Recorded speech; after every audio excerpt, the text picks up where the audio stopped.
Chapter number 3 हमारे पास exercise 3.3 question number 3 है उसका फाइंड द मीन पर क्वेश्चन बिटवीन। क्वेश्चन हमारे पास दिए जाएंगे, हमने मीन पर क्वेश्चन फाइंड करना है। इसका मतलब है कि दरमियान वाली हमारे पास जो मीन में चीजें आ रही हैं वो हमारे पास बताई नहीं गई। हम इनके दरमियान कोई एक नंबर लेट कर लेंगे जिसको हम मीन बोलेंगे। तो हमने कहा let X be the mean proportional. तो ये 20 एलबी का आ गया, रेशियो एक्स प्रोपोर्शन एक्स, ये दोनों मीन की जगह पर आ गए, रेशियो 45। अब हमने फार्मूला एक पढ़ा हुआ है कि product of extreme is equal to product of mean. Extreme वाले को मल्टीप्लाई किया, 20 को 45 से मल्टीप्लाई किया 900 आ गया, x को x से मल्टीप्लाई किया x का स्क्वायर आ गया। अब हमने क्योंकि वैल्यू देनी है x की, हमें ये स्क्वायर नहीं चाहिए, तो हमने taking under root on both side किया, तो दोनों तरफ अंडर रूट लिया, स्क्वायर अंडर रूट से कैंसिल हो गया। 900 का जब आप अंडर रूट लेंगे तो प्लस माइनस 30 आ जाएगा। Same as it is next question है 20x का क्यूब y की 5, 5x की पावर 7 और y है। Let x be the mean proportional. तो मीन की जगह पर दोनों x आ गए, product of extreme is equal to product of mean.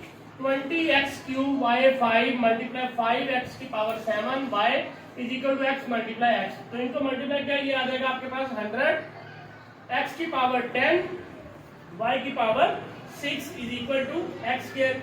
Taking under root on both side पे किया तो 100 का आ गया आपके पास प्लस माइनस 10, और x की 10 था तो उसको 5 की पावर 2 लिखा, y की 7 था, y की 6 था तो उसको y क्यूब का स्क्वायर का स्क्वायर कैंसिल हो गया, तो प्लस माइनस 10 x की पावर 5 y की power 3 equal to x। Required answer आ गया। इसका पार्ट थर्ड की तरफ चलते हैं। पार्ट थर्ड में वो कह रहा है 5p की 4 q r का क्यूब और 135 q की पावर 5 r का पावर 7। इसमें भी हमने सेम लेट किया, x be the mean proportional. Mean की जगह पर x आ गया, product of extreme is equal to product of mean. 5p की 4 q r की 3 मल्टीप्लाई 135 q की 5 r की power 7 is equal to x multiply x। इन नंबर को मल्टीप्लाई किया 5 को 135 के साथ, तो 20 25 आ गया आपके पास। कितना आ गया 20 25 p की पावर 4 q की 6 r 10 equal to x square. हमने वैल्यू देनी है x की, तो taking under root on both side करेंगे तो ये आ जाएगा plus minus 45 p square cube r के 5 इज इक्वल टू x। ये आपके पास required answer. Exercise 3.3 question number 4, find the values of the letters involved in the following continued proportion. Continued proportion में फाइंड करें। इसमें हमारे पास 3 टर्म दी जाएगी, जो दरमियान वाली टर्म होगी हम उसको 2 टाइम राइट करेंगे, तो 5 ratio p proportion p ratio 45। Same as it is जिस तरह हमने पहले किया है, product of mean is equal to product of extreme. 5 को मल्टीप्लाई किया 45 के साथ और p को p के साथ मीन की जगह पर, तो ये आपके पास आ गया p square 225 is equal to p square. p का स्क्वायर खत्म करने के लिए taking under root on both side, तो 225 और p स्क्वायर का अंडर रूट कैंसिल हो गया, तो ये आपके पास आ गया। इसका जब अंडर रूट लेंगे तो प्लस माइनस 15। इसके नेक्स्ट पार्ट की तरफ जाते हैं 8x और 18। तो इसमें भी दरमियान वाली टर्म को हम 2 टाइम राइट करेंगे, product of extreme is equal to product of mean.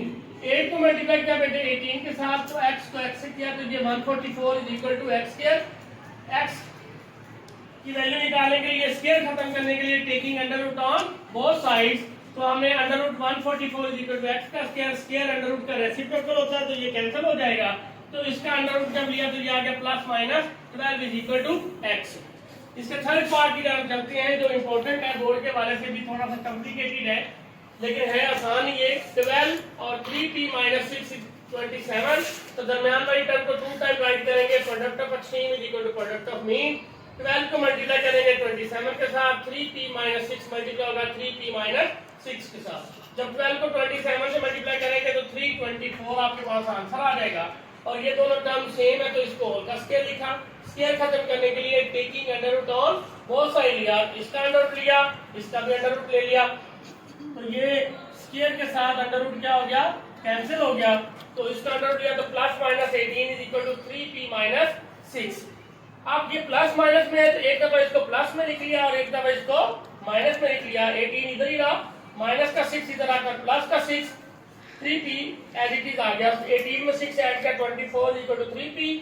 हमने वैल्यू p की बतानी है, 3 इधर मल्टीप्लाई हो रहा है, उधर जाकर डिवाइड हो जाएगा, तो 3 1 3 3 8 24, तो p की वैल्यू कितनी आ गई 8। Same as it is minus 18 इधर ही रहा, ये माइनस का 6 इधर आकर प्लस का 6 इज इक्वल टू 3p, तो ये माइनस का 12 बच गया इज इक्वल टू 3p।